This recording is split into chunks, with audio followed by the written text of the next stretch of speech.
morning and welcome back. Today we'll consider parallel transport, and to an extent this is the showdown of the whole business about connections, because using parallel transport, especially on a vector bundle, we can define, for instance, a covariant derivative, and that's of course very useful. But as I cautioned you at the beginning, the notions of connection and parallel transport and covariant derivative, they're all to be distinguished in general. So what's parallel transport? Well, the basic idea is the following. And let me illustrate it in a picture. And this picture deals with a principal bundle P down to a base manifold M, and this be a G principal bundle, a principal G bundle. And for the purpose of this illustration, let's say the dimension of the Lie group is just 1, and the dimension of the base manifold is 2, because then I can draw a nice picture. Now, so assume somehow this is our base manifold, and at each point there is attached a fiber which is isomorphic to the group. All right, so everywhere there are these fibers. And now what we're considering is a curve in the base manifold. So this is the starting point. So say there is a point A in the base manifold and a point B in the base manifold, and we consider a curve through the base manifold. Let's call this curve gamma. Okay? So now, given this curve, we would like to lift it to the principal G bundle, and there would be various ways to do that. But a particularly interesting case is the one where the principal G bundle is equipped with a connection 1 form. So let's also assume that we have a connection 1 form, omega, which of course induces or defines at each point of each fiber a little horizontal space. So if this is the point P in the fiber, on the fiber bundle, then this green guy is the horizontal space at this point. But of course, at other points in this fiber, there are other horizontal spaces. So this is what a connection 1 form induces in each fiber, and so this continues. So at this point, it may look like this, then at this point, look like that, and here may look like this, and so on. And this is, of course, throughout the principal bundle. So this comes from this connection 1 form, omega. And now we have a special way to lift this curve gamma from the base manifold up to the principal bundle, namely simply by virtue of going to a particular point P here and asking, is there a tangent vector, is there a curve up here? So let me draw it. It may look like this, okay, such that I use the bundle projection pi here to map the curve down. So pi projects down along this fiber, that the projection of the blue curve is the curve we started with. That's the first condition. Second condition, that this blue curve goes through a specific point here, because I could also look at the point that goes through here and has this property. And further, that the tangent vector to this lifted curve has 0 vertical component, and that it lies entirely within this horizontal subspace, okay, in such a way that the push forward of this tangent vector here in this horizontal subspace under the pi map is the tangent vector down here.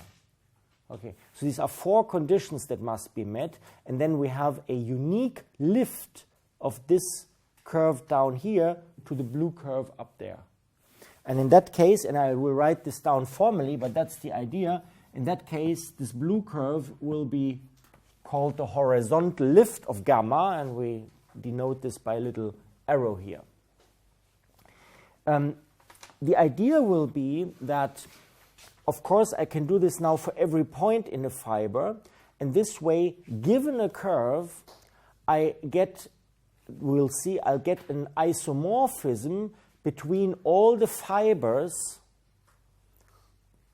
where the curve, along whose base points the curve passes. Okay? But this isomorphism, so how this point is being mapped to this point is being mapped to this point, crucially depends on how the curve connects the 2 fibers. If the curve connects the same 2 fibers in another fashion, there may be a different map of this point to, say, this point. Okay? So this mapping between the fibers will depend on what path in the base manifold I choose. And that this is dependent on the path in the base manifold will lead to a notion of holonomy, which we're going to talk about. Okay? So that's the basic idea. And once we have that, we have such an isomorphism between various fibers along a certain curve. If the fiber, we can also push this. This is a principal bundle picture, a very special principal bundle picture in order to be able to draw it. But we will push the whole formalism to the associated bundle. And once we did this, we can look at very specific associated bundles, namely associated bundles that are vector bundles. And there we can then use this isomorphism between fibers to push forward or pull back along this isomorphism elements in this fiber, in this way to define a covariant derivative. So this is the path, starting with a connection on a principal bundle, how we'll come to a covariant derivative on some vector bundle on which the group G acts from the left. Okay, so this is the outlook, this is the intuition. So now let's try to write this down more precisely. So first we start with the idea of the horizontal lift of a curve. So definition. We first start with let gamma be a curve, and we're actually only interested in the curve in this case a closed domain 0, 1, because we're always now going to look at starting at one fiber and going to another fiber. Okay, so let gamma be such a curve in the base manifold. Okay, so it's important that this is the base manifold. And with gamma of 0 being a point A and gamma of 1 being some point B in the base manifold. Okay? Now, then the unique curve called gamma up arrow, which is now a curve from AB into the principal bundle. Of course, this curve lives up here. Then a unique curve through a point gamma arrow of 0, and this point we'll call P, and this must be a point in the fiber over the starting point A. So this must be in the fiber over A. Okay. For which which satisfies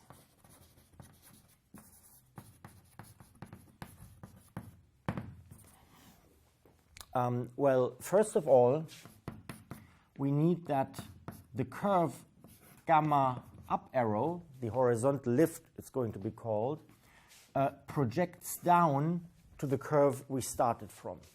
First condition.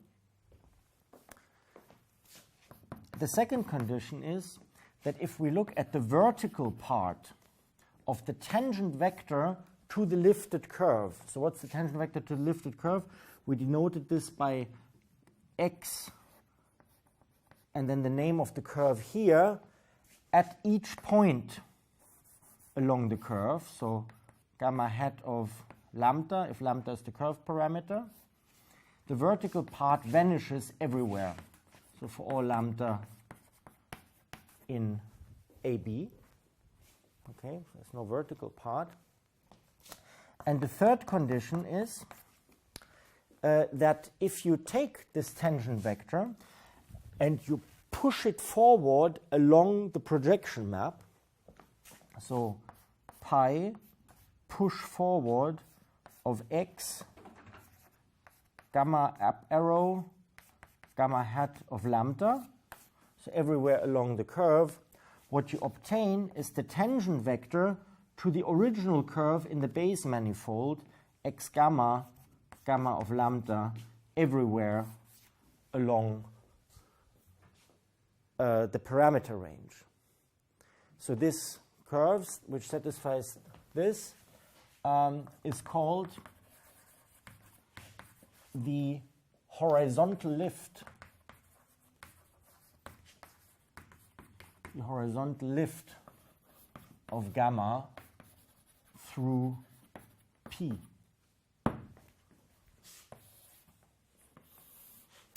And indeed, this uniqueness here solely stems from this condition that you pick a particular point P from where you start, and then it's fixed. Yes?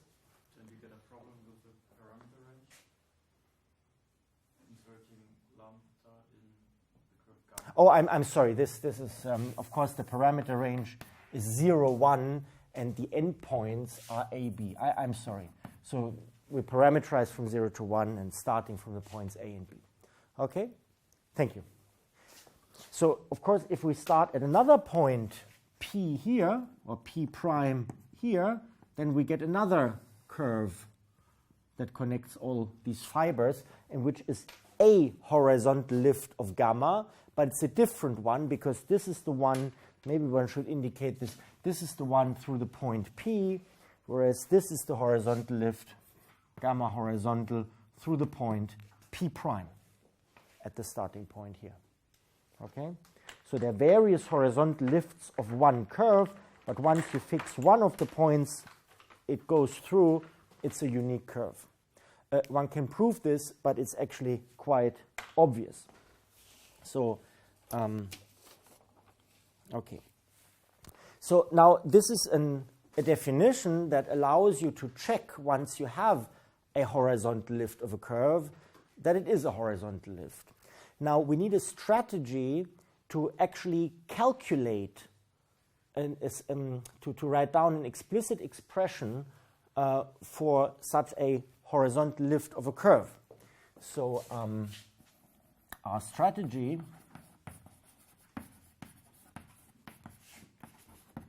to write down an explicit expression for a horizon for the horizontal lift. So if I talk about the horizontal lift, I always chose a point P it's supposed to pass through,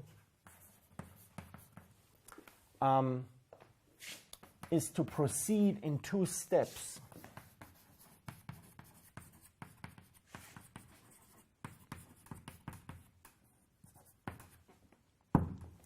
So the first step, which we'll discuss in turn, the two steps.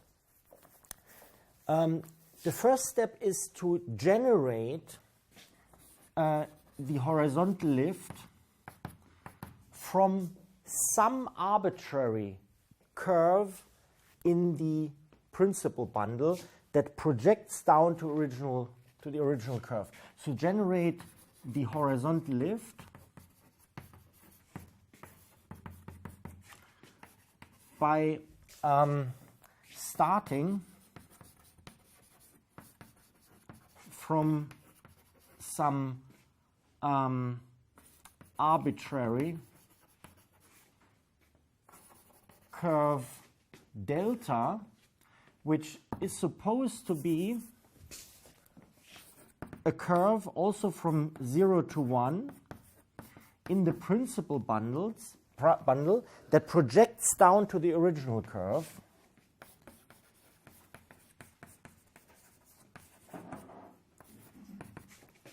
So if you execute the projection map after this curve delta, you get that curve. By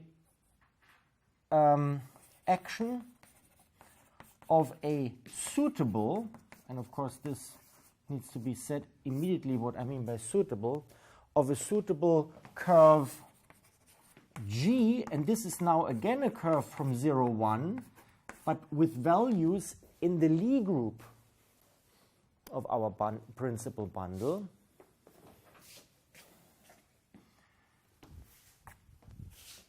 Namely such that the horizontal lift at a certain parameter value lambda be given by the arbitrary curve delta there, but then moved within the fiber at each point by the value of the curve in the group G of t. Okay? So the idea is, if I draw this picture again, so this is again our principal bundle. So assuming that I have my curve gamma in the base space,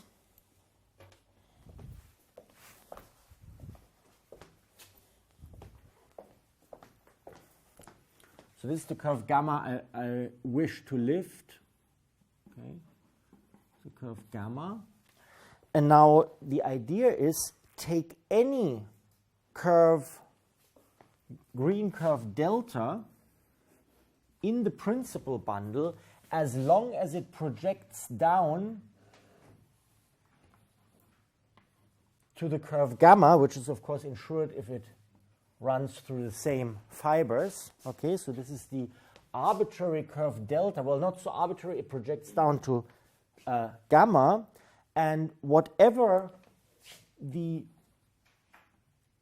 parallel transport, the horizontal lift of the curve gamma is, so this is the gamma up arrow, I would like to generate it by starting from this delta curve and finding at every point the suitable g, the suitable little g, that takes me from here up there. Okay, and that's of course then a curve g, because this g will change from point to point. Okay? And it's absolutely clear that I can do this. No matter how exotic this delta here is, depending, of course, what it is, I will be able to find a group element that takes me to another point in the fiber, namely precisely the point where I want to go. But of course, I need to say this imposes a condition on this g. Right? So that's the strategy by which we proceed here. Okay. By a suitable curve. And in fact, we will write down an ODE, an ordinary differential equation for this curve in the group manifold. And if that ordinary differential equation is satisfied, it will be guaranteed that acting with this curve in the group on the arbitrary delta curve in the principal bundle will get the horizontal lift of gamma. And of course, this ODE for this curve must involve the delta, because it will be a different curve in the group depending for different deltas, right? So that's the strategy we're going to follow. Okay. Questions so far? Yeah? Why do we use the open in to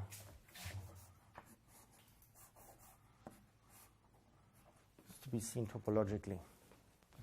So, thank you. Okay.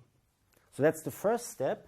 And then once we have this differential equation, well, let me write it down.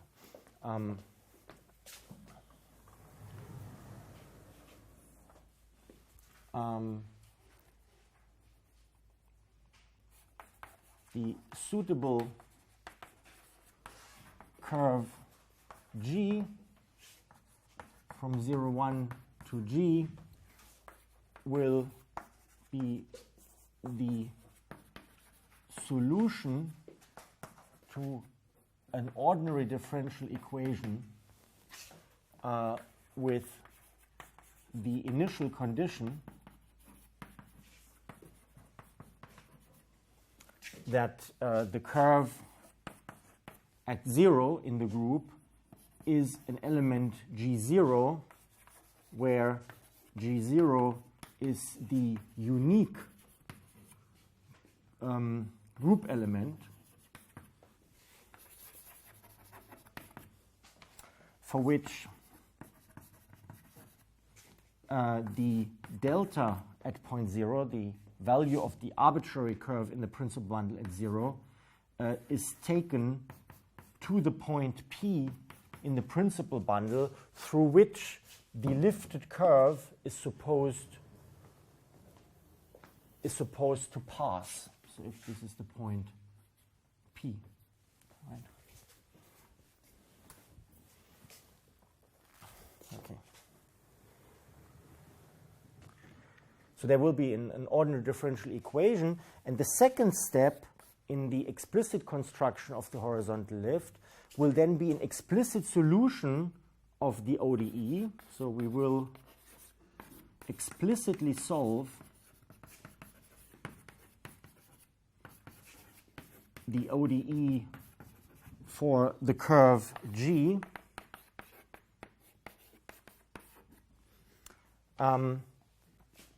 by a path-ordered integral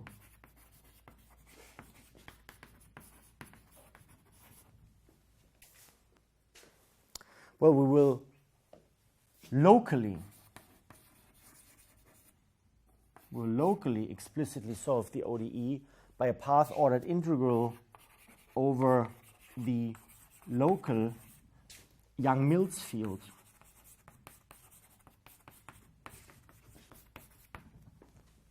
Which you remember is a Lie algebra valued one form on the base manifold that contains all the information about the connection one form if one throws in as well the knowledge about the Maurer-Cartan form of the Lie group, which we did last time. Okay, so what we did last time with the Young-Mills field, we'll now use explicitly in order to obtain an explicit expression for the horizontal lift. Okay, so, well, let's start. So at 1, we have the theorem. The ordinary differential equation for the curve G is add G inverse push forward of the one form omega in the principal bundle evaluated at the point delta of lambda. So we move along this arbitrary curve and we plug in a tangent vector in the principal bundle, which will just be the tangent vector to this arbitrary curve along at each point delta of lambda, okay, plus the Maurer-Cartan form along G of lambda. So here it's also G of lambda inverse. So it's G of lambda inverse. And it's the Maurer-Cartan form here. And this is along the tangent vector. Now this is a different construction along the curve G, so that's a tangent vector in the group. It's therefore a tangent vector in the group. It's in the tangent space TG of the group G equals 0.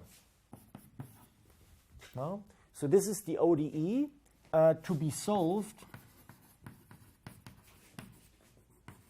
with the initial condition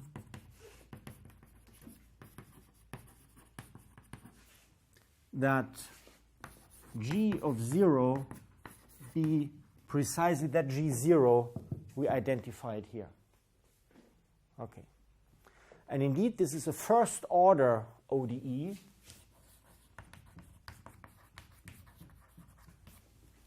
Which may not, in this abstract formulation, may not be obvious at first sight, but there is the tangent vector to the curve.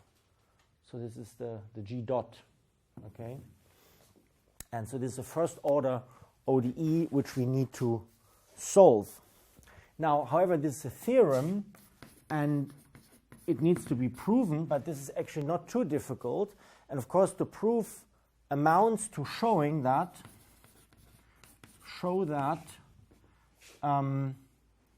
now taking the delta of lambda and acting on it from the right by G of lambda satisfies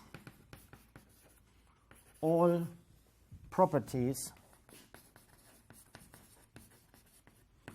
of the unique horizontal lift curve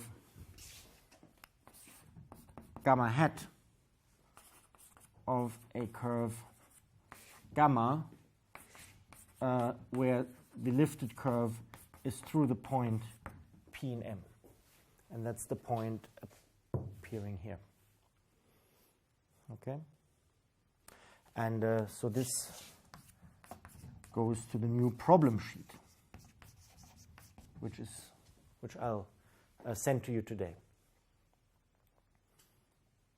Okay, so this is the task at hand, and you see the arbitrary curve from which we generate by this curve G in the group manifold, which we generate this lift, of course makes its appearance in this differential equation. It must. Okay.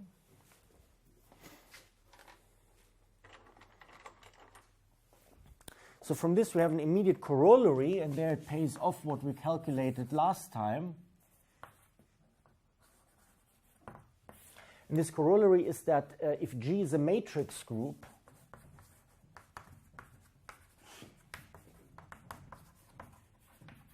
so some subgroup of some GL, okay, if G is a matrix group, then the ODE takes the form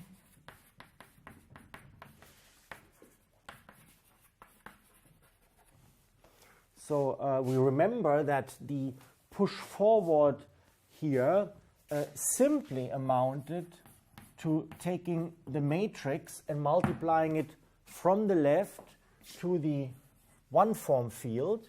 So it's omega delta of lambda along x delta delta of lambda. So that, of course, remains. Okay. And then coming again from the right. So these here, they're now matrix multiplications.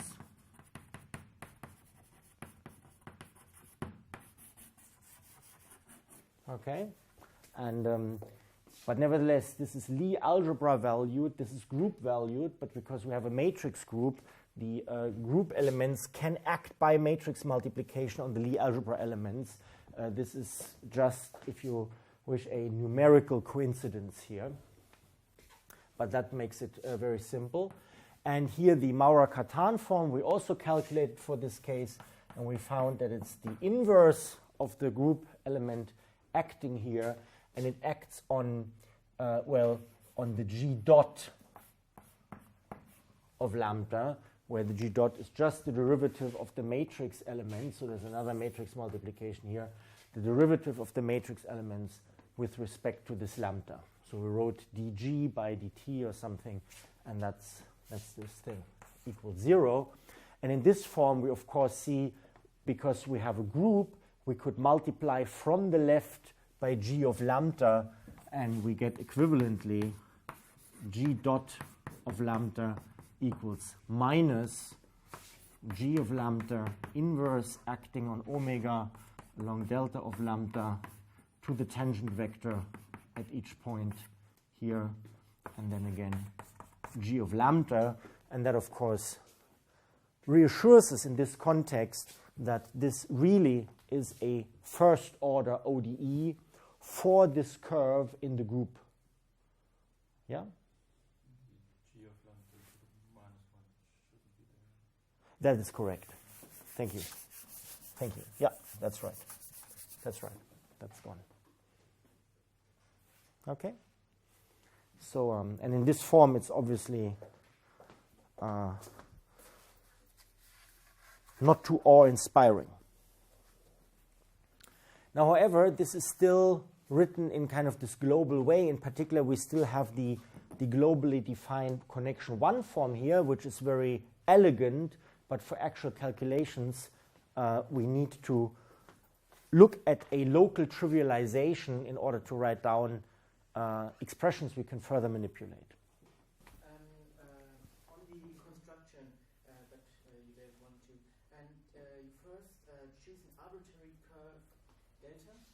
That's right. So it matches the projection, everything, and then you take this group G to make it into the curve you actually want to have.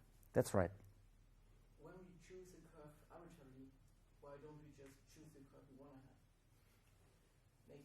Well, because you don't know what the curve is. So that's right. So you choose one arbitrarily, and I say, well, take the one that looks precisely like this. I'm going to show you an example like this, and you write down explicitly, but you can choose an arbitrary curve totally ignoring what the connection 1 form is. And now what you want to obtain is a horizontal lift, which depends on the connection 1 form, but to guess that curve is very difficult. And to write down an arbitrary curve is very simple. And you may have reason to choose this arbitrary curve over that arbitrary curve because you can now quickly construct it or something like this. But then the question is, how do you get from there to the curve you want? It seems a little bit complicated to do it this way, but you see we reduced the problem of finding the horizontal lift of a curve. We reduced it to solving a first order ODE on the group manifold. Okay, so nothing to do with the principal bundle, and well, by appearance of this curve delta, the ODE has, but it's always the same setting. You go to this group manifold, you solve an ODE there, and you derive everything from it that you want. So so that's the way to proceed here. Okay, good.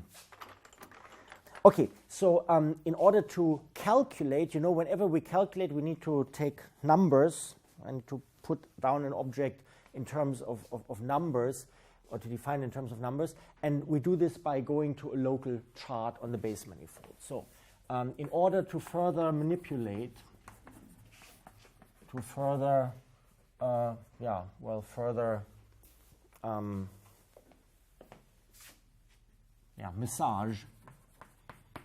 massage this ODE, we focus on a local chart. On a local chart U with coordinates x of the base manifold.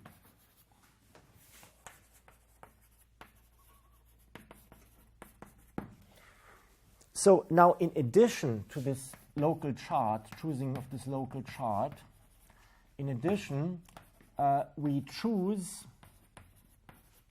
a section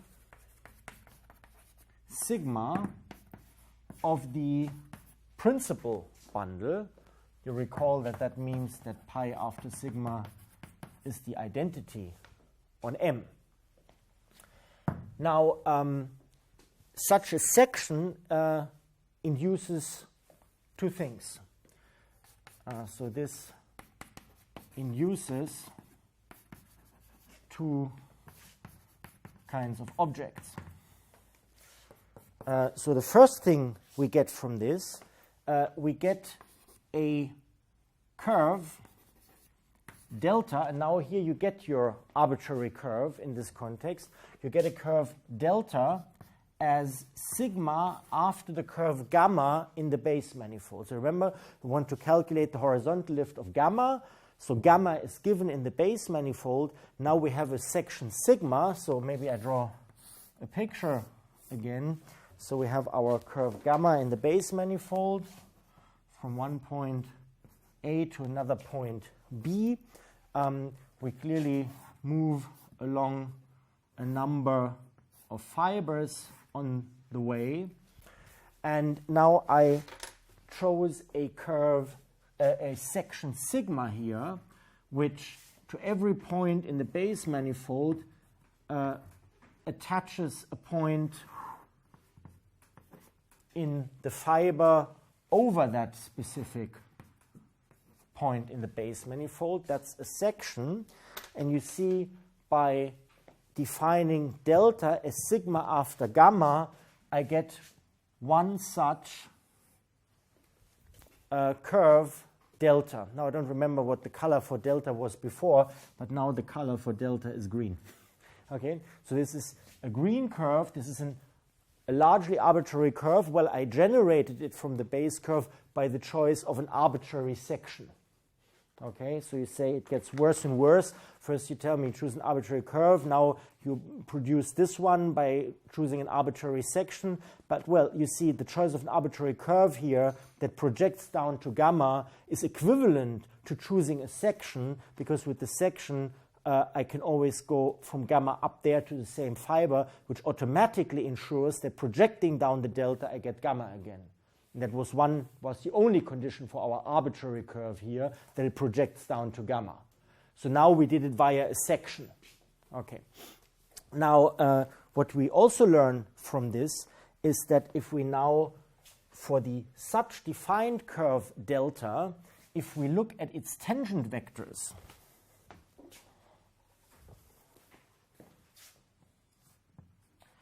what do we know? Well, this is a tangent vector. This is the sigma, and I know that if I take the tangent vector to the curve gamma down here, so let me take the tangent vector to the curve gamma in the base space at some point gamma of lambda, we know that if this curve delta has been produced as the image of gamma under sigma, that the tangent vector to delta can be obtained by the push forward of this tangent vector under sigma. So we can actually take the push forward of sigma of this tangent vector here, and what we will obtain is the tangent vector to the curve delta we produced thereby at the same point of the parameter space. Okay, so this is an immediate conclusion from here. So now, once we have that, we recall that in the ODE,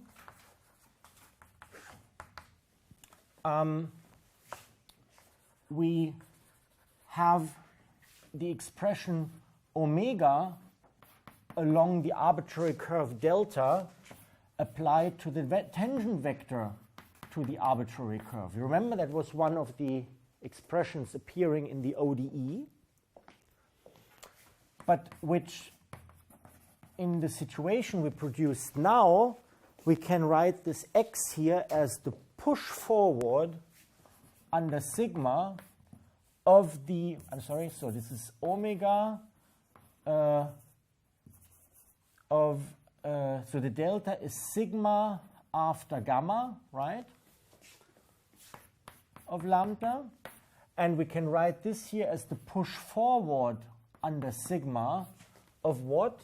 Of the tangent vector to the curve gamma at this point. This is what I just wrote down here.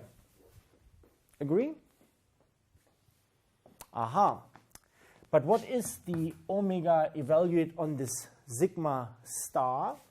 this is exactly the definition of the pullback of the omega at the point gamma of lambda acting on this tangent vector gamma of lambda by definition of the pullback, right?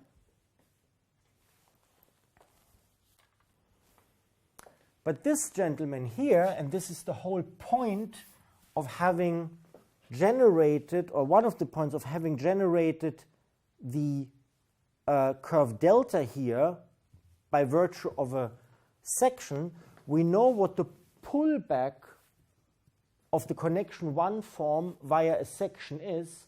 It's the, and I'm sorry, the section should have started only, should be a local section here. It's only a section on the local patch. This is nothing but the Young-Mills field gamma on U, which is defined by virtue of this section. So probably one should always write gamma of U, but it mainly depends on this sigma. So this is this one form, and this one form, of course, eats this tangent vector here. Okay?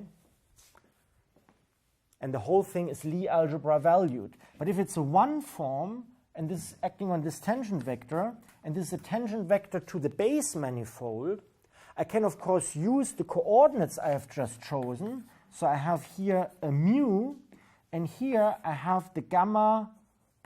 Well, technically speaking, what I have is the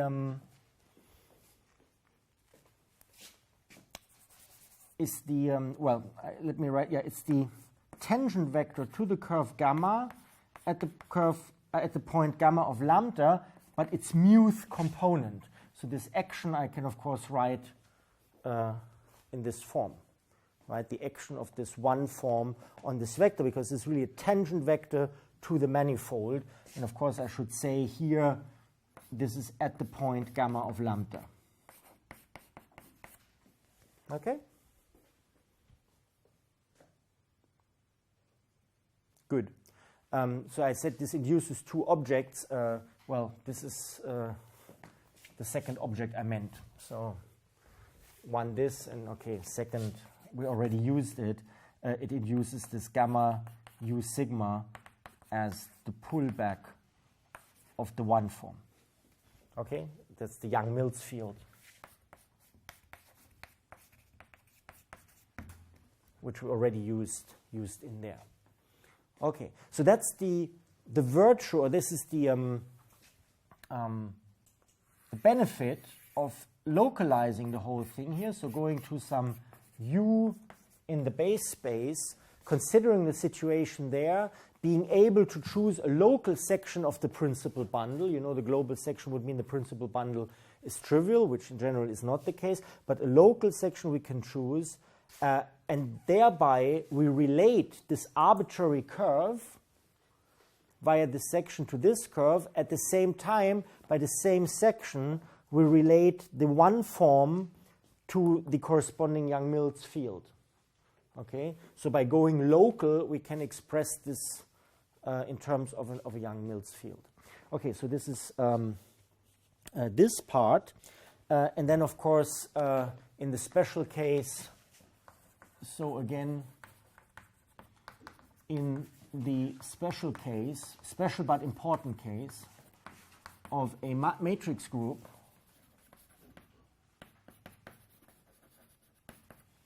the ODE becomes locally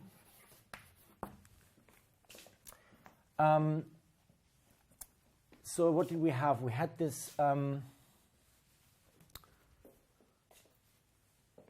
G dot, right? So G dot of lambda equals minus, and now came this guy. So this is gamma. So I don't write u sigma. We know it depends on u sigma.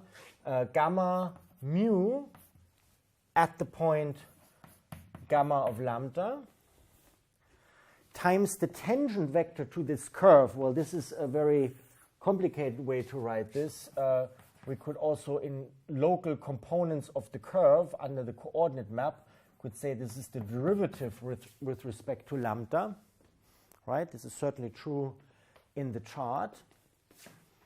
And then we had another g of lambda there, right? G of lambda. This is what this becomes. So you see this arbitrary curve business, where we may have been wondering why we take this arbitrary curve. This arbitrariness translates, or is here encoded in this section, and the section translates in a Young-Mills field, which is also only defined with respect to a section. Okay, so going to a Young-Mills field has to do with choosing this arbitrary curve. Another choice for this Young-Mills field, by virtue of another section, would lead to another arbitrary curve we start from. Okay, so at this level, apparently the arbitrariness has vanished, but of course it hasn't, because in the definition of the Young-Mills field, this arbitrariness is still encoded. Right. So anyway, so this is this thing, and we should never forget that this comes with the initial condition that g of 0 must be this particular g0 we determined or we constrained before. Okay? Any questions so far?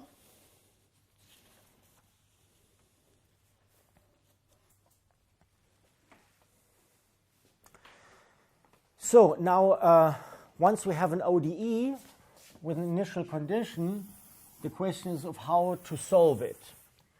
And this seems not too difficult, because it's a first order ODE. But you see the coefficients depend also on the variable lambda. And that makes it, of course, difficult. Okay, so this cannot just be integrated. If these factors here, up to here, didn't depend on gamma, the solution would be just some exponential, and that's it. Okay, but that's not the case. So the question is how to solve this.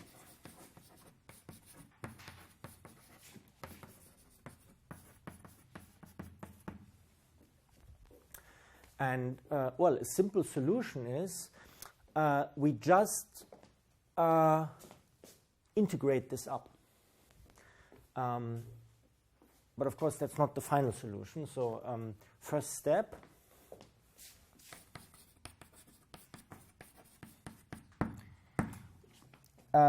we write down g of lambda, or let me now choose a different, let me choose t.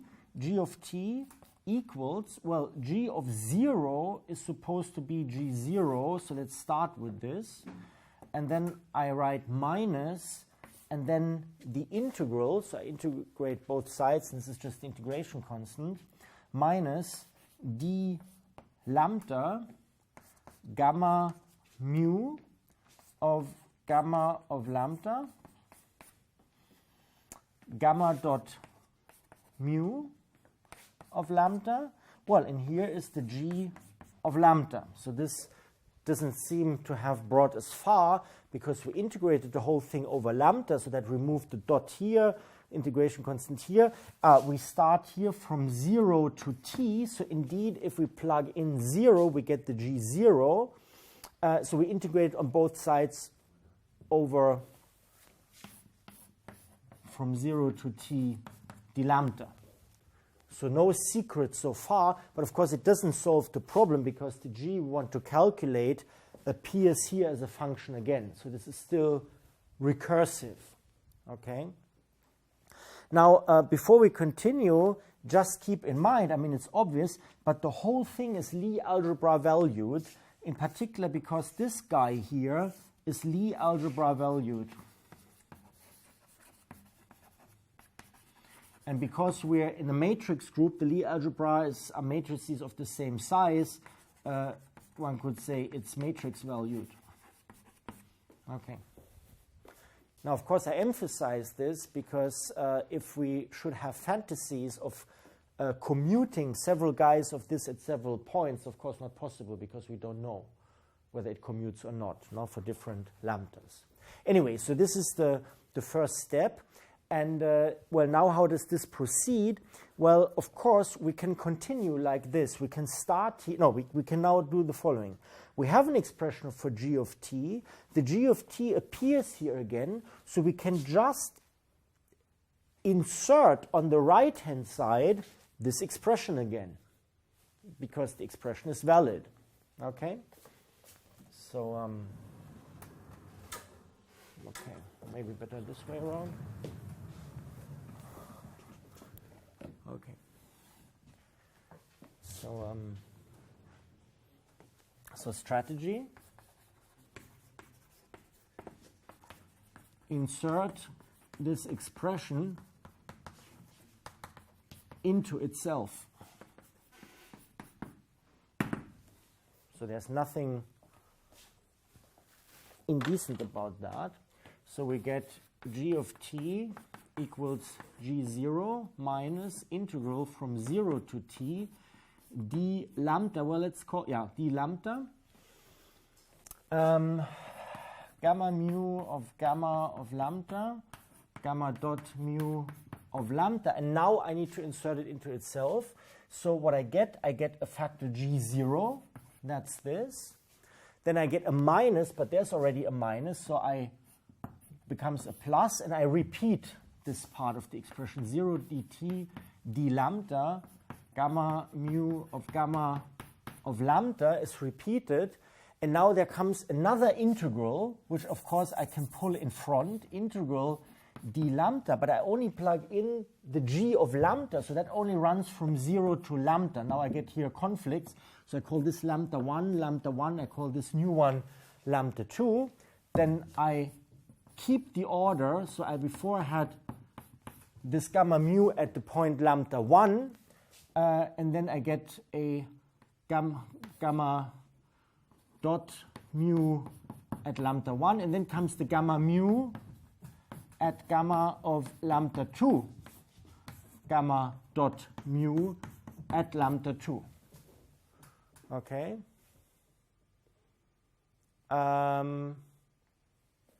G of lambda.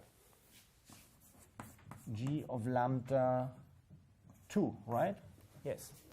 G of lambda 2. Aha, okay, what have I achieved? Well, I made the whole thing more complicated without apparently achieving anything, because, well, this term can be calculated now. Could be all the time. This one can be calculated now. There is no more recursion in here, because this is just a fixed g0 from the beginning. Only in this third term do I still have this g of some lambda that's running, namely from 0 to lambda 1, that hasn't been determined. Now the strategy, of course, is to continue inserting. Well, for simplicity, we take this one, because they're both true. We insert this one again into here. And of course, what you get, so inserting again dollar into pound, so this is pound, and this is dollar.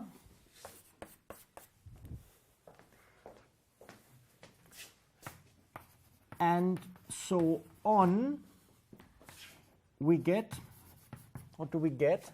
Well, let me try to, that is g0 minus, now we get here a simple integral, right, from 0 to lambda d, let me call it d lambda 1, or to 0 to t, d lambda 1, and, well, let me call this entire thing here gamma of lambda. Okay, this is just a short form. This is gamma of lambda. Well, it's gamma of lambda 1. Okay, and the g0 I factor out in the end. So I take here the identity on the Lie algebra. Okay, well, rather g0, rather here, the identity here, minus this. Then comes a plus. Now comes the integral from 0 to t d lambda 1, but here only from 0 to this lambda 1. d lambda 2, gamma of lambda 1, gamma of lambda 2, minus, now comes a triple integral, 0 to t d lambda 1, 0 to lambda 1 d lambda 2, 0 to lambda 2, this previous one, d lambda 3. Now come three gammas, gamma lambda 1, gamma lambda 2, gamma lambda 3, plus, and so on, more and more integrals, but at the end of every one is the G0. Okay? And it continues like this. This is what happens. Now, wouldn't it be fantastic if we got rid, or are there any questions so far? Yeah? How do we get the 1? Oh, that was this G0 here that I just reproduced by 1 acting on G0. Okay. So it's the identity acting on G0 gives you this G0. Now this integral is already Lie algebra valued and acts on G0. I just factored the G0 out. Okay, yeah. And that will appear repeatedly. Yeah, I see, yeah. So yes. we just get the G0 at the beginning. Exactly, exactly. And if you continue with this as a series, then we'll just have the G0 here. Now we would like to write this in, I mean, this is the solution, okay? So if you want to calculate this, you can you calculate this to any arbitrary precision by continuing in this series. Now, it would be nice to massage this a little, and it's a little annoying that this integral here only runs up to lambda 1 instead running up to t as well. And here it gets worse. This runs to lambda 1 and this runs to lambda 0.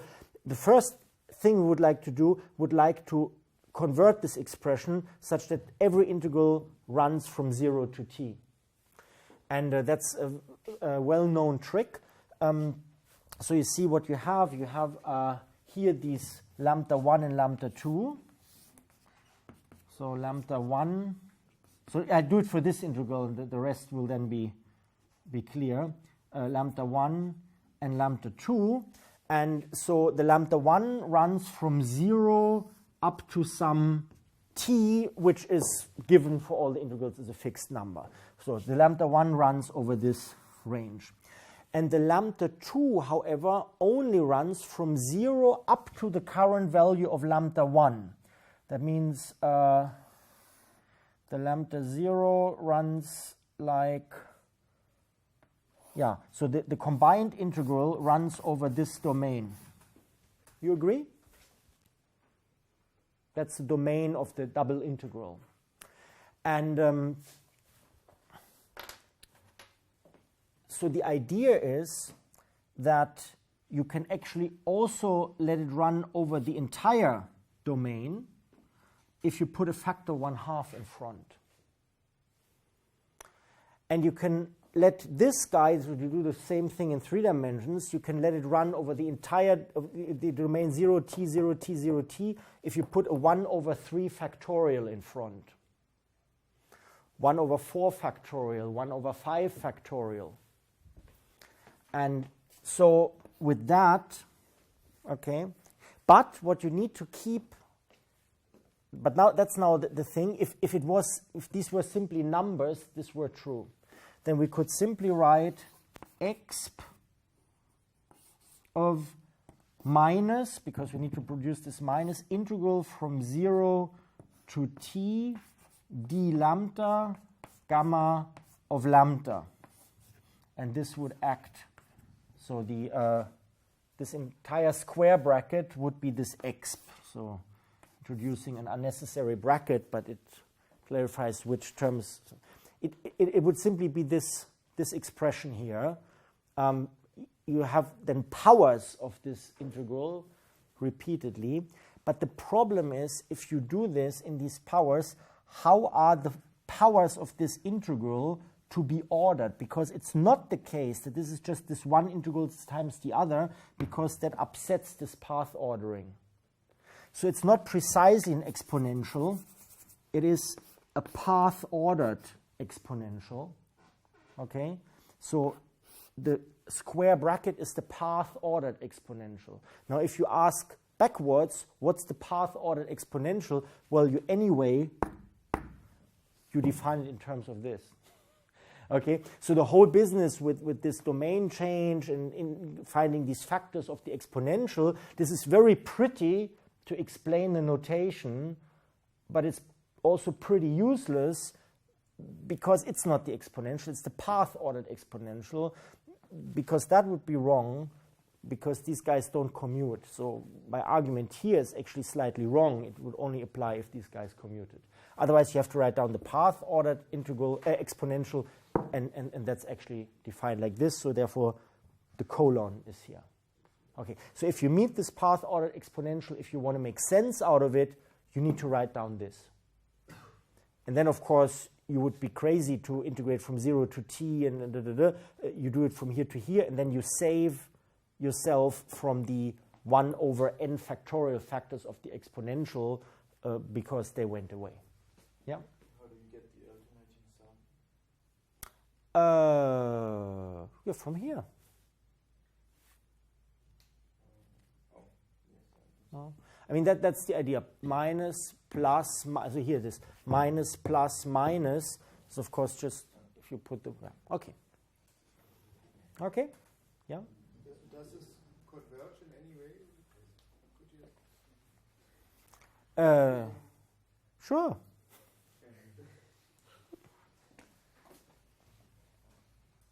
Yes. Yes, it should. Well, the point is you have this ODE, and the point of this ODE it certainly has a local solution. Okay? But because we're on a Lie group, this can actually be extended to a global solution. It's very similar to the issue with the left invariant vector fields, that they are complete. Okay? So in general, you wouldn't know, but on the Lie group, you do. Okay. That's it. Okay, but anyway, this is the explicit form here. The upshot of everything we said is that locally, the horizontal lift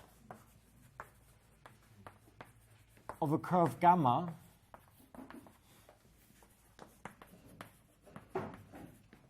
and now I only consider its values in this local patch we had, and on which we have by our sigma a lift to the corresponding principal bundle, is given by the explicit expression, and that is what we were after.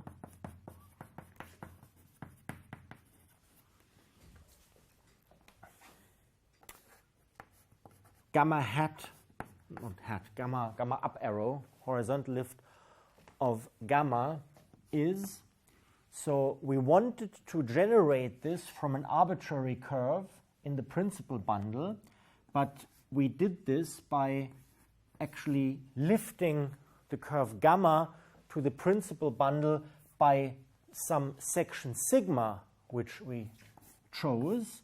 So that's our arbitrary curve delta. And on this one, we acted from the right by our g of lambda, by our curve in the group.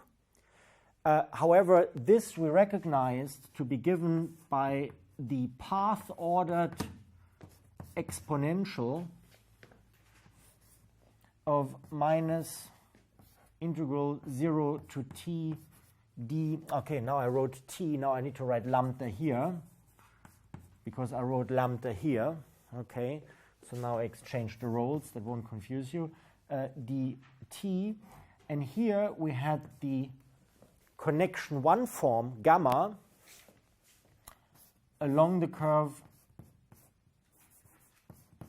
small gamma times the coordinate representation. So we have also from here, from this u, a coordinate representation into r dim m, and we take this coordinate representation and then of this curve, and then we can just take the derivative component wise of this guy But this whole path ordered exponential acts, well, after it was calculated, it acts on G0 and produces from one group element another one, and this entire right-hand side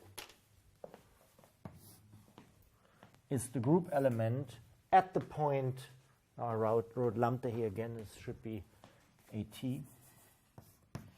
This is the group element at parameter value lambda by which you have to move within the fiber of the principal bundle from this point in order to get this guy.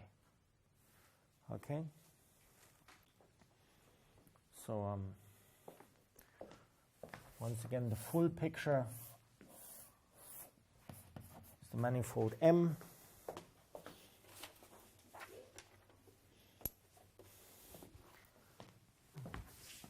It's the curve gamma down there. It's the various fibers through which this curve runs. The other fibers are not of interest at the moment.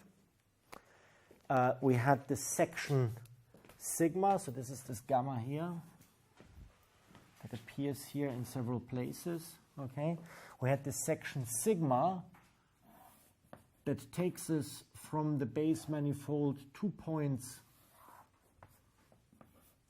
on the bundle there, and this sigma appears here, but you know it also appears here in, so I put the sigma up here, which means this Young-Mills field depends on this choice of sigma, and that is kind of reasonable because if I have here, I want to find something that only depends on gamma, but I start from something that depends on sigma, well, that must be modified in a way that depends on sigma in order to get something that doesn't depend on sigma at the end. Okay, makes sense, must look like this.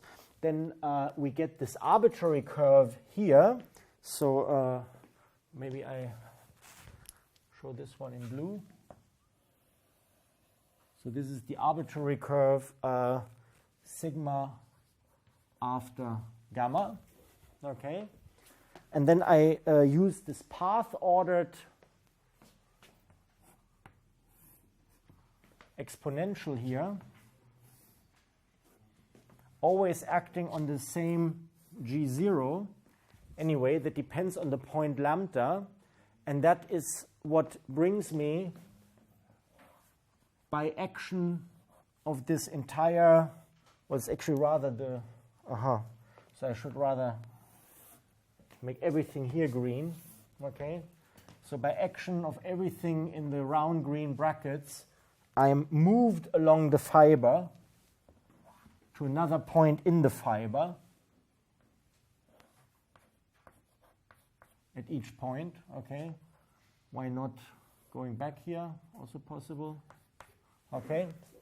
And the result, this white guy here, that is the curve that results from it.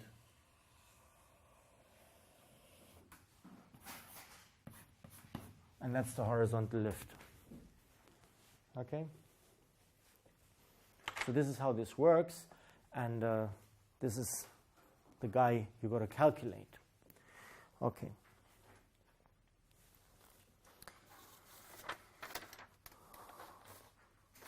Okay. Questions so far?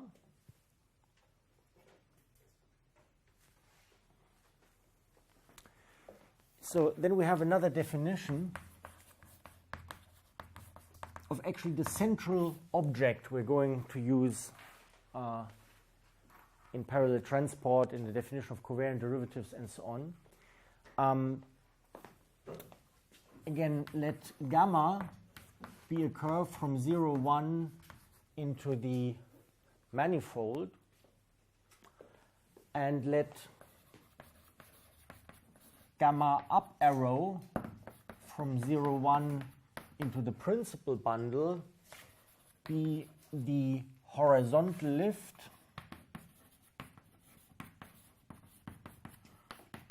through, well, let's now indicate this by putting a down P here, the horizontal lift through a point P in the fiber over the point gamma of 0. Okay?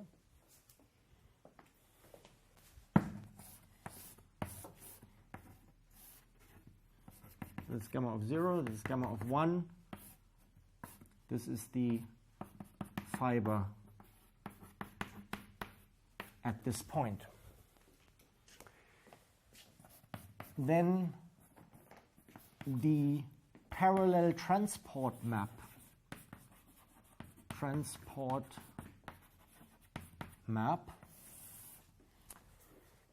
T, which takes you from the fiber over the initial point of the base space curve to the fiber at the final point 1 of the base space curve. So this is the fiber here, right? Okay, so let me call this the initial fiber. Let me call this the final fiber. So this is really a map between some finitely separated fibers. Okay, it's not something differential. It goes from one fiber to a fiber that may lie far away, but which is connected by a given curve lambda. Then this parallel transport map, what does it do?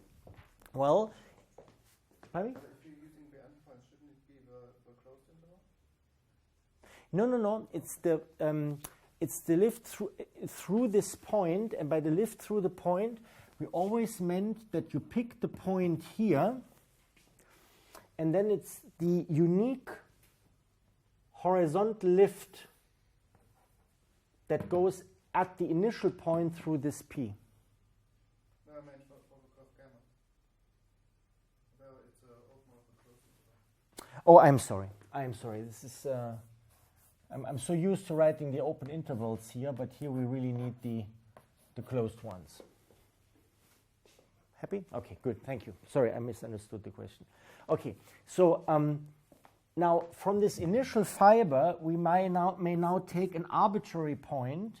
And what point do we associate to it?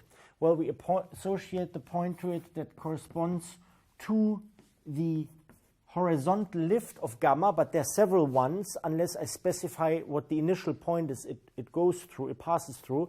I do this here, but then I evaluate this at 1, so that means I arrive at this point over here. This point over here, this is the point gamma horizontal lift passing through at the initial point through the point P, but evaluated at 1. This is this guy here.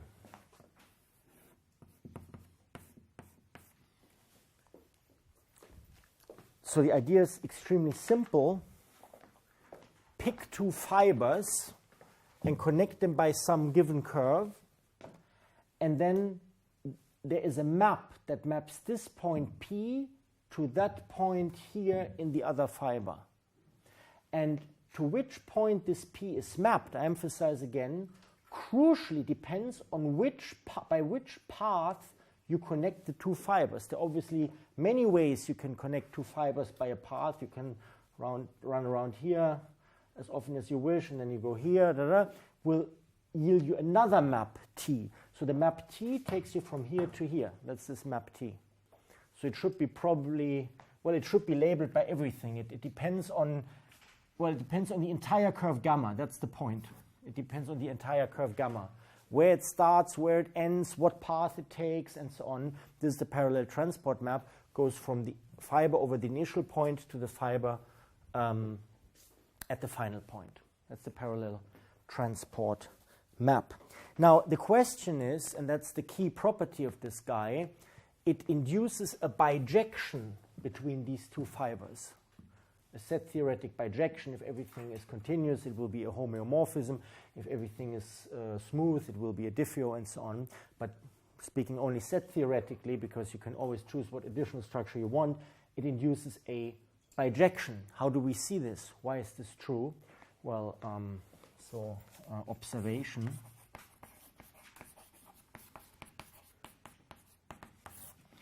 T gamma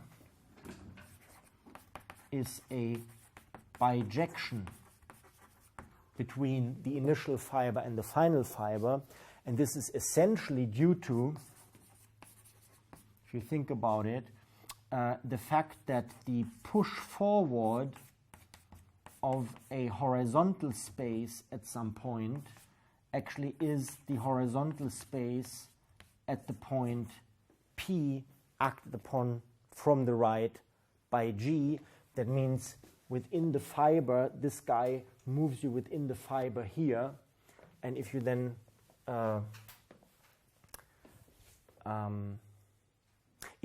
look here at the expression of this parallel transport map, you learn that you're moved here in the same way, and really by moving from this point to any other point here, you can generate from here any other point there. And the T-map is, of course, equivariant with respect to that, and so you get a bijection from here to there. So that means, at the end of the day, where we come from a connection on the principal bundle, a connection on the principal bundle always affords you with a bijection between one fiber and any other fiber, depending on how you connect the two fibers. This is all in the principal bundle. Now, there was the question for closed curves, so let me say something about this.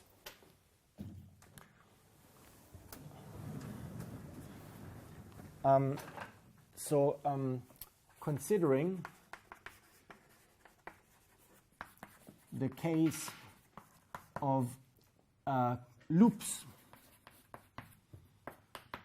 that is a curve or curves, gamma from 0 to 1 in the base manifold, with gamma of 0 is gamma of 1.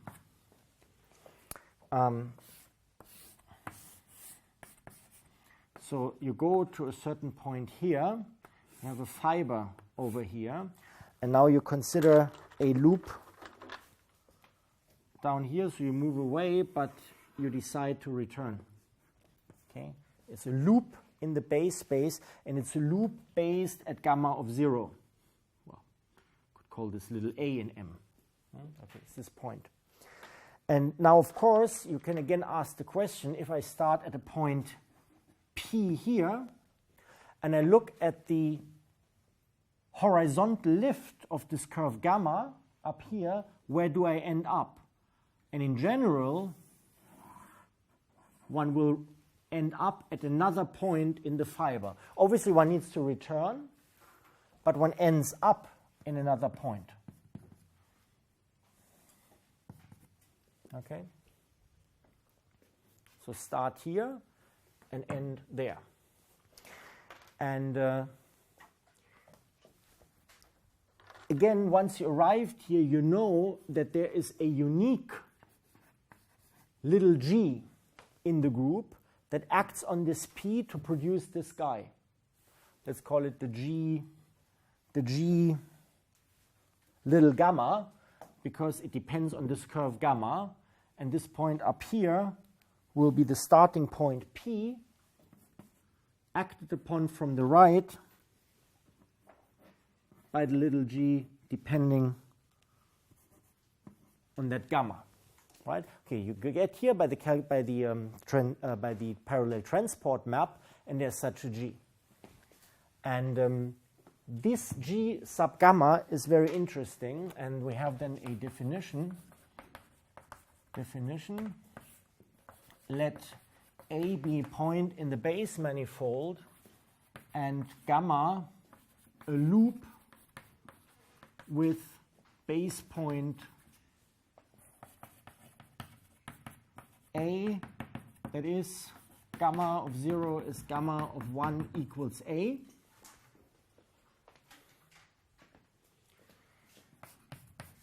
Then the subgroup Hol at the point A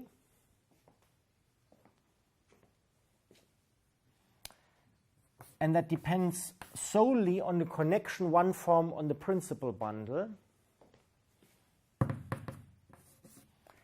is the set of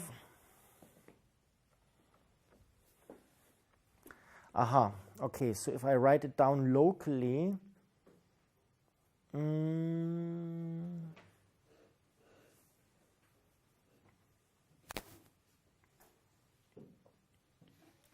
okay, I was tempted to write it down locally, but I think I will then run into trouble. What I need to do is I need to say this is the set of all the G gamma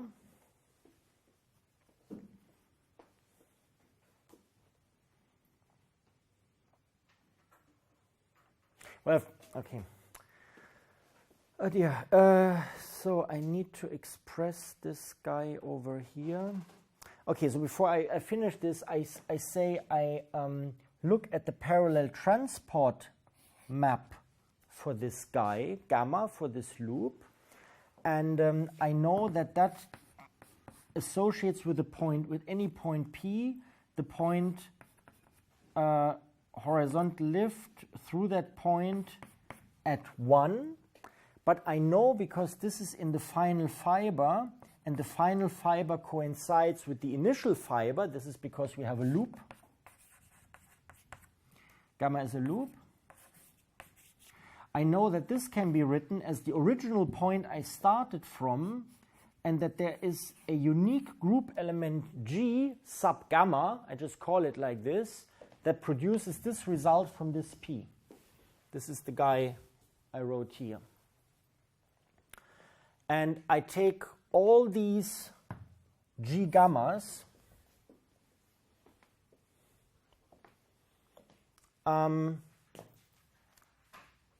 which have this property.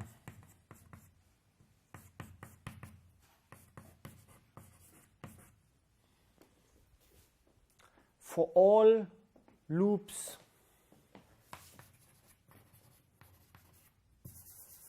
for some loop gamma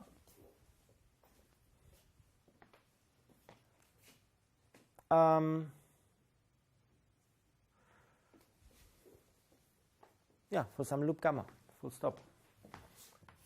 Okay, so the idea is start where you wish and then take all possible loops and come back to there and see what results you get, but express the result by how far you had to move this point by a right action. And obviously this whole thing is a subgroup of the Lie group we're looking at, and that's called the holonomy group. Hol omega A is called the holonomy group of, well, of the connection, one form, or of the connection on that principal bundle. So this is because you asked about closed loops. So this is something you can do with closed loops, and that's indeed a special case.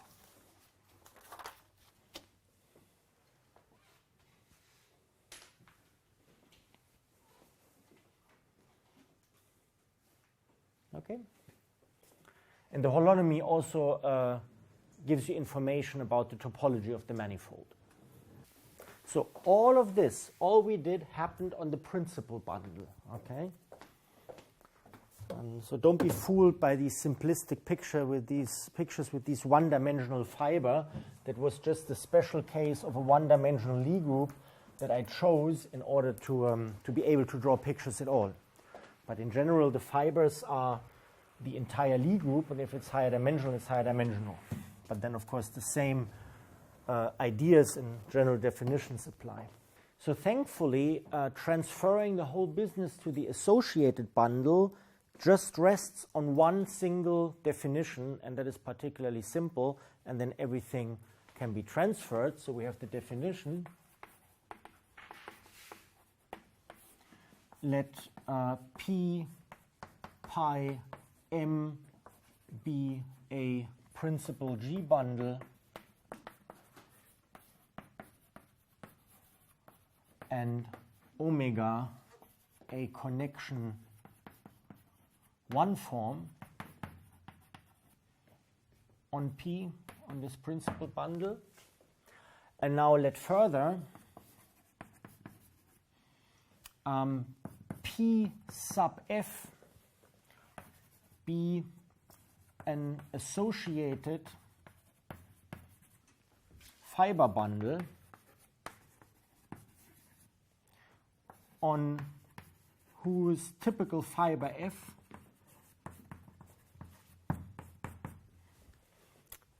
the group G acts from the left by this object, by this action. So remember the total space of the principal of the associated bundle. So I should actually complete this. So there is a map pi F that goes to the same base space. And you remember how this total space was constructed. So recall that the total space of the associated bundle was constructed as the hang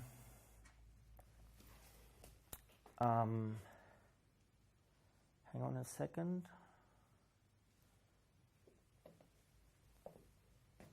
As the pairs of a P and an F in P Cartesian product F, where the hang on a second, how was this? No. It was these equivalence classes. Is that right? Okay, hang on a second. Confused here.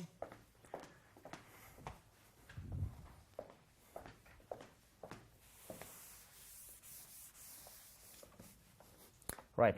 This consisted of these equivalence classes P comma F, okay, for P in P and F in F, where a pair PF was declared to be equivalent to a pair P prime F prime by definition if there existed a G in the group such that P prime was obtained from P by the right action of G, and F prime was obtained from the F by left action of the inverse of the G, right? So this was the construction for the associated bundle, okay? And now let alpha or let gamma be a curve with endpoint 0, 1 in the parameter space in the base manifold, and let gamma hat sub P be a curve in the principal bundle, which is the horizontal lift. The horizontal lift of gamma through, which becomes unique by specifying a point P in the principal bundle, through a particular point P, but that must be the initial point, so in the fiber over the initial point of the curve.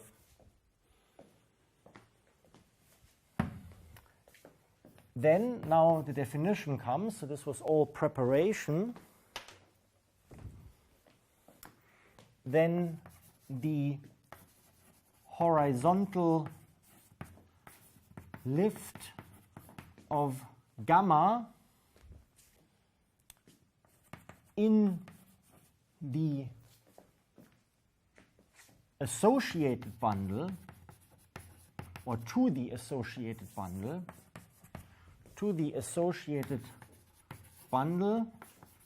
that passes through, now we need to specify a point in the associated bundle that passes through the point PF in the associated bundle,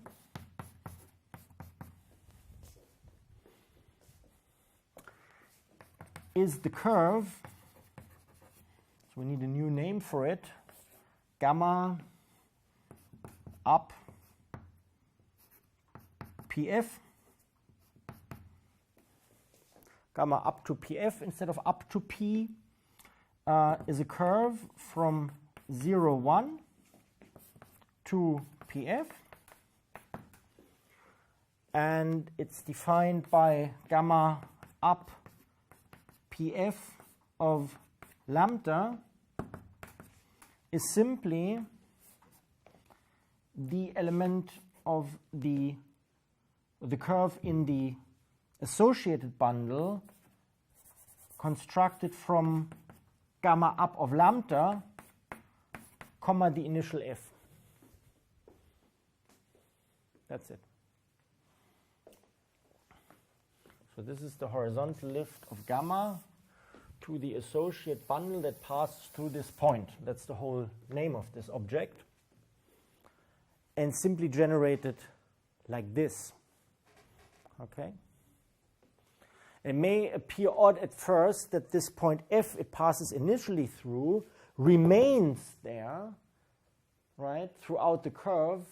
But remember, everything that happens in front of here by the equivalence relation can be understood as something that happens back there.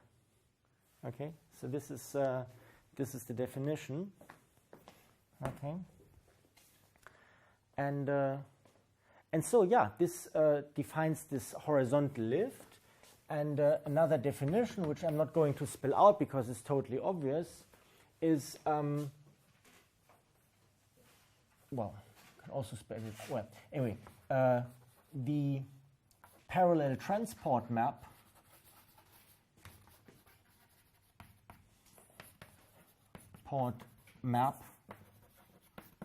T, which still depends on the curve gamma in the base manifold, but this is now the transport map on the associated bundle, and it starts in the fiber of the associated bundles. Is this pi f pre-image, that's the bundle projection here, pi f pre-image of gamma of 0. It sends you to the pi f pre-image of gamma of 1. So it's the initial and the final fiber now in the associated bundle. And again, well, you take a point in there which needs to have this form PF, okay, and it's being mapped to the corresponding gamma up to PF through the point PF. So if we wanted to indicate the particular fact that this passes through this point, like we did before, we would indicate it here, and we take this guy and evaluate it at 1. There's, of course, again an element of the associated bundle, but now in the final fiber, then the parallel transport map is defined as. And again, also in the associated bundle, it will provide a bijection between the fibers, okay, which also in the associated bundle provides a bijection or homeomorphism or diffeomorphism between the fibers. Okay. So that means this is inherited very easily.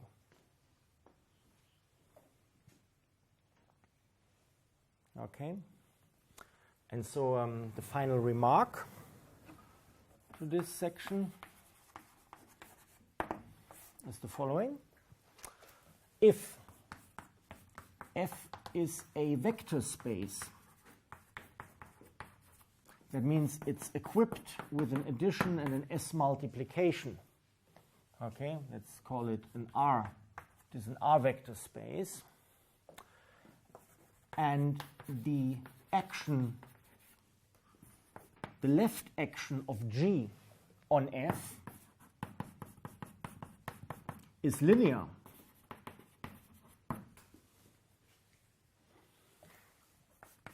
Then this associate bundle PF is called a vector bundle. Well, it's just a very special case of an associated bundle. But what you can do now is, of course, fantastic, because now this is M. Now this here are again fibers, but it's a different picture from the one I drew before, from the several ones I drew before, because now this fiber F is attached at every point. The fiber F, and the whole thing here is supposed to be a local picture of the associated bundle. And what you can now do, you can actually take a point here, and you can take a point over there. Like, for instance, you could consider a section of this vector bundle. A section of this vector bundle would be a field, an F-valued field on the base manifold. And now you can actually define a covariant derivative along a curve, and I only indicate it because it will be on the problem sheet. If you now want to know how this, say, blue section, so let phi be a section,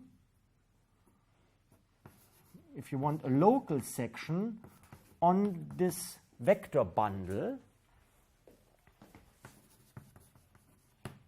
so that pi after phi is the identity on M, okay, and let this be a smooth map, a smooth section, then we can think of this phi, right, as a vector value, but not tangent vector value, but F vector, now vector in F-valued field. And now we can define a covariant derivative of this guy, because we can ask at this point, if I move in that direction here, so let's call this capital X, so X is an element of the tangent space of M at a point at the point A down here. So this is a point A in M, okay? And now what we can do, we can actually consider some curve gamma to which this is a tangent vector. And finally, this curve gamma, we can follow this curve gamma along its parameter value t, but we don't need to follow it very far. So you can now think of this fiber being very close, but we follow it for some t. And we can ask, how is this blue dot here transported to over here? Or you could also ask, how can you, if you walk this curve backwards, how can you transport here? But let's say, how is this guy transported over here, parallelly transported over there? And you know there will be a unique horizontal lift, gamma, up to PF. That's what we just defined. No? It's a lift of this curve into the associated bundle, and you'll arrive here. But now, because you have, and that's the point, because you have a vector bundle, you can now take the difference between these 2 points.